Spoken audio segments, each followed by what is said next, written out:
Mom, if Dad's gone, the company's all mine, my brother Daniel said, disbelief dripping from his words. Obviously, Daniel, our mother Patricia responded. Plus, if you do the math, there's a sizable inheritance in Plan B with Dad's life insurance. We could live large for a while. It's like a bonus. Got to thank our absent dad. I felt like I was about to explode with anger. What's wrong with these people? This is unforgivable. I can't let them have their way. Just as I was about to yell, I got a call from Dad in the hospital. This story goes back a few months. My name is Christopher, a 33-year-old architect working at a design firm. I moved out of my family home and now live alone in a nearby condo. Being single is a little lonely, but I love my job and live a fulfilling life every day. Today is my day off, and I had plans to meet with my dad. James. Christopher, how have you been? Dad showed up for our meetup with his usual warm smile on his face. Dad, long time no see. Have you lost some weight? Running a business must be tough work.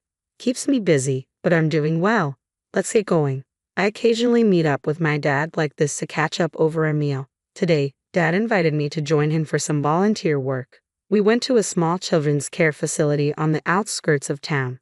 Hello, Mr. Smith. James. Christopher, hello, and thank you for coming today. We were greeted by the friendly face of the elderly director. Dad and Mr. Smith were chatting away warmly. It turns out my dad grew up in this facility.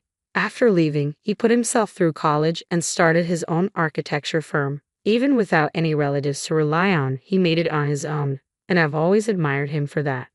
On his days off, Dad often invites me to volunteer at the facility with him. Since we both have backgrounds in architecture, we can repair furniture and playground equipment. James. Christopher, you've helped a lot today.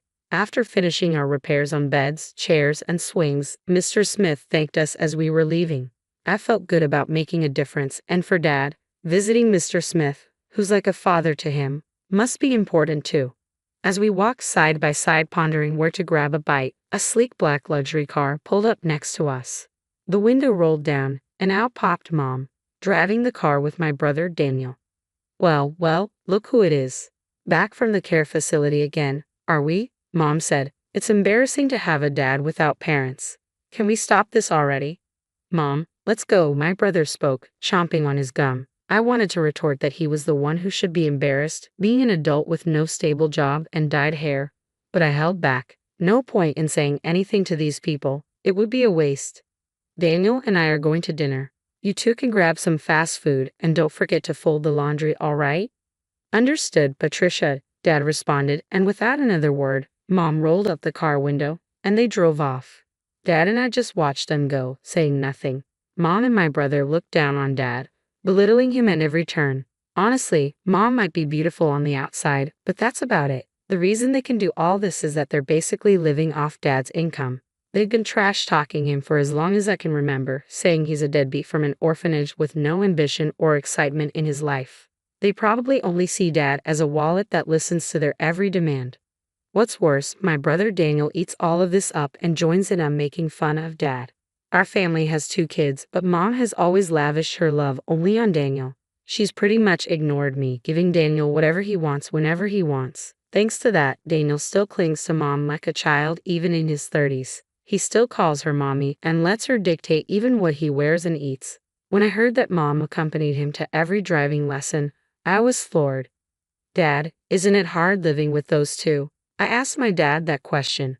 I'm used to it. Besides, they're still family. I have to do what I can, Dad said in a lonely voice before heading back to the house he shares with Mom and Daniel. All I could do was watch him go. A month passed. I got a call from Mom saying that Dad had collapsed, so I rushed to the hospital. Dad, what on earth happened to you? Dad, who looked even more fragile than a month ago, responded, I got some tests done, and they found cancer apparently. My dad had been diagnosed with advanced progressive stomach cancer. According to the doctors, he had about 3 months to live, give or take. I never thought this would happen, especially since he's only in his 60s. Even my mom was visibly shaken. Why'd you let things get to this point? I lashed out. You and Daniel have been pushing Dad too hard. You know he's been stressed out. Christopher, how dare you speak to your parents like that? You're nothing like Daniel, Mom snapped back. And what is Daniel doing at a time like this? Off gambling again? While Mom and I were arguing, Dad spoke up quietly. Both of you, stop. I'm fine. Go home for today. Dad, I'm sorry. I'll be back. I left the hospital room, but between my worries for Dad's health and the shock of his prognosis, I couldn't sleep that night. After that, I took on the responsibility of bringing Dad a change of clothes and doing his shopping as he requested. Sure enough, neither Mom nor my brother lifted a finger. Still, I wanted to make Dad's time as comfortable as possible. I popped into his hospital room during breaks from work and took care of him for 2 months. Then one day, when I went back to my parents' house to grab some of Dad's belongings, I overheard Mom and my brother talking in the living room. Mommy, once Dad is gone, the business is all mine, right? Stunned by my brother's words, I listened more closely. Daniel, it's not a given. Besides, if you do the math, there should be around $2 million in inheritance. Wow, that's awesome. Maybe I should buy another car. Why not? You'll be the company president, so you should drive a nice car. Thanks to his life insurance, we can live a little lavishly for a while. It's like a bonus. Got to thank Dad for not being around. I felt like I was going to explode with anger. What kind of trash are these people? Unforgivable. I can't let them get their way. Just as I was about to unleash my anger, I got a message from Dad. Christopher, can you come to my hospital room alone? I managed to contain my emotions and went to see my dad. He had lost even more weight recently, and his complexion looked bad. Christopher, thank you for always being there. What are you talking about, Dad? Just tell me what I can do to help. As I sat next to his bed, Dad began. There's something important I need to talk to you about. I listened quietly to my dad, holding back the tears as I responded. Visiting hours are almost over, so I'm going to head out. But about what we discussed, Dad, just focus on taking care of yourself for now. Ah, thank you, Christopher. See you later. In the end, that was the last conversation I had with my dad. He took a turn for the worse shortly after and passed away the next day. I held my emaciated father's hand in the hospital room and cried. My mom and brother also put on a show of tears, but only this time. Things got pretty tough after that. Mom was technically in charge of the funeral, but of course she didn't lift a finger. Instead, she showed up at the funeral all done up in makeup and tried to cut corners on the costs. He doesn't even have any relatives. Why not keep it simple? Dad's coworkers and business associates are coming to the funeral. Don't embarrass us with that kind of talk. And today, while getting his necktie tied by Mom, Daniel chimed in, just do what Mom says. Don't waste money on a dad like that. Daniel, just be quiet. If it's about money, I'll handle it. At least let me give Dad a proper send-off. So I ended up taking charge of the entire funeral. It seemed Dad was well loved by many people. Lots of folks came to pay their respects, which made me really happy. About a week had passed since the funeral ended. That's when Mom spoke up.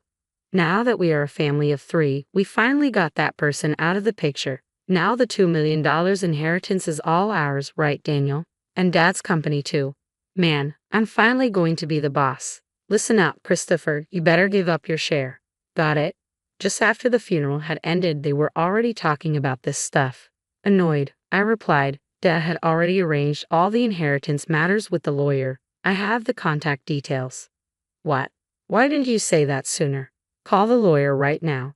That's right, Christopher, hurry up. So I dialed the number on the business card that Dad had given me. Not long after, the lawyer, a woman in her mid-30s, arrived. I'm Attorney Williams. I've been authorized by James to handle matters concerning the inheritance. I'm very sorry for your loss. While shaking hands and greeting the lawyer, my brother Daniel said, Wow, I thought lawyers were all old dudes. You're quite the looker. Got a boyfriend? Oh, Daniel, do you like her? Mommy prefers someone younger, my mom chimed in. Knock it off, both of you. Thank you for coming all this way. Please come in, I interjected, ushering Miss Williams into the room. Let me explain. First of all, concerning the company, James had told me before he passed that it would be transferred to an acquaintance's company. I've been proceeding with the paperwork. What? Daniel shouted. What does that mean? I was supposed to become the CEO. I've heard nothing of the sort. For the sake of the employees, the company will be merging with a trusted and skilled company that your father was fond of. The other company has already agreed, so there's nothing that can be done. That damn outsider. Damn it. Daniel fumed. My mom hurriedly chimed in, Daniel, calm down. The inheritance is ours, right? It should be around $2 million, shouldn't it? Miss Williams answered in a matter-of-fact manner. No, there's nothing like that. The company was not doing as well as you think, and any remaining assets have been used to prepare for the company's transfer. What?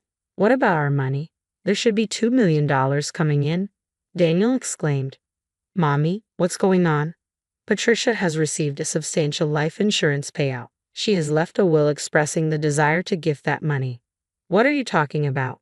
We've already spent that on a new car. Dad had multiple insurance policies, right? What about those other payouts? Regarding life insurance, James had canceled all policies before he passed. All I know is that the money was used up. What?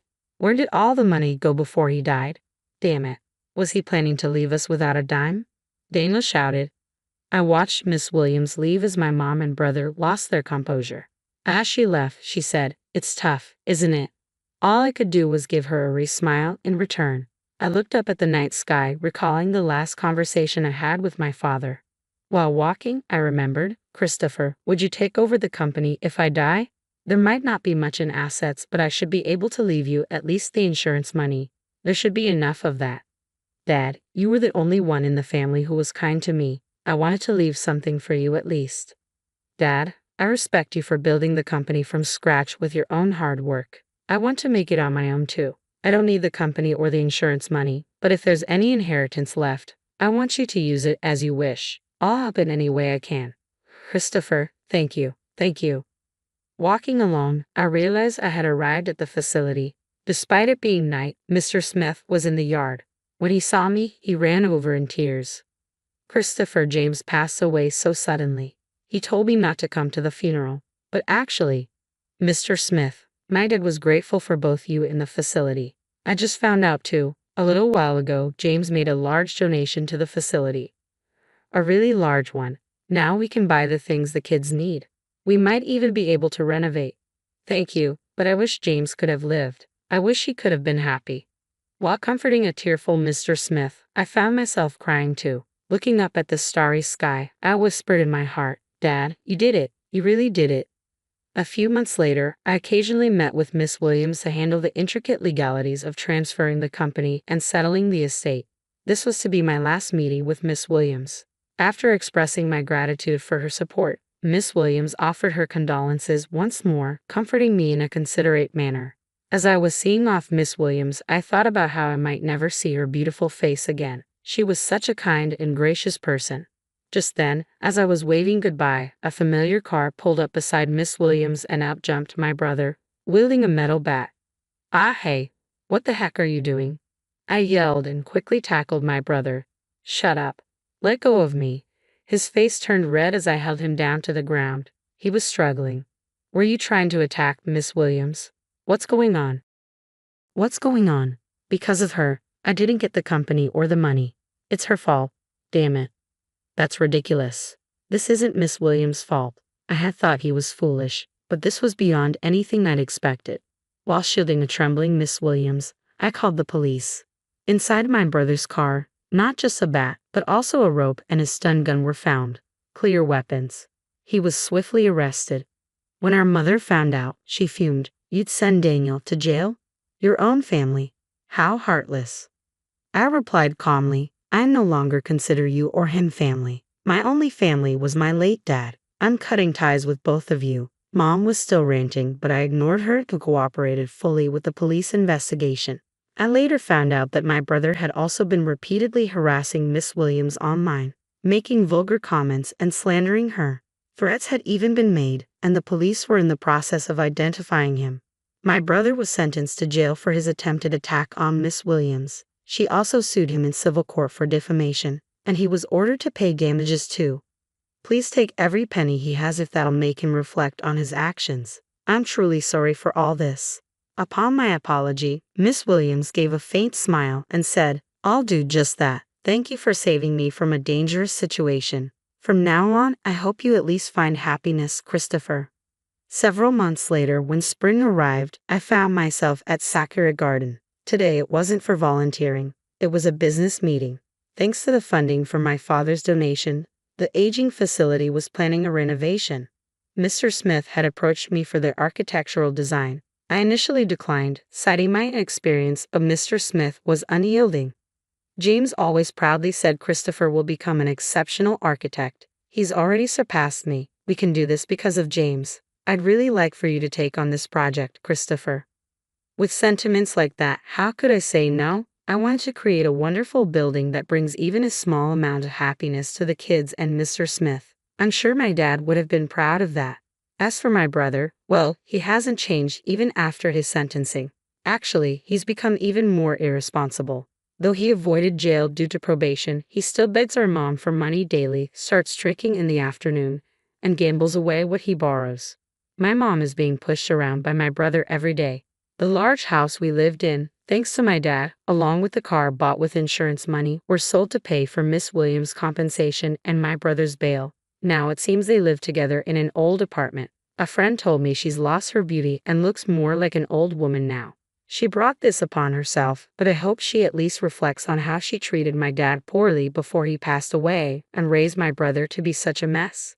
One last thing, I'm going to marry Miss Williams, the lawyer, soon. She told me in confidence that she felt attracted to me after I saved her from my brother's violent behavior.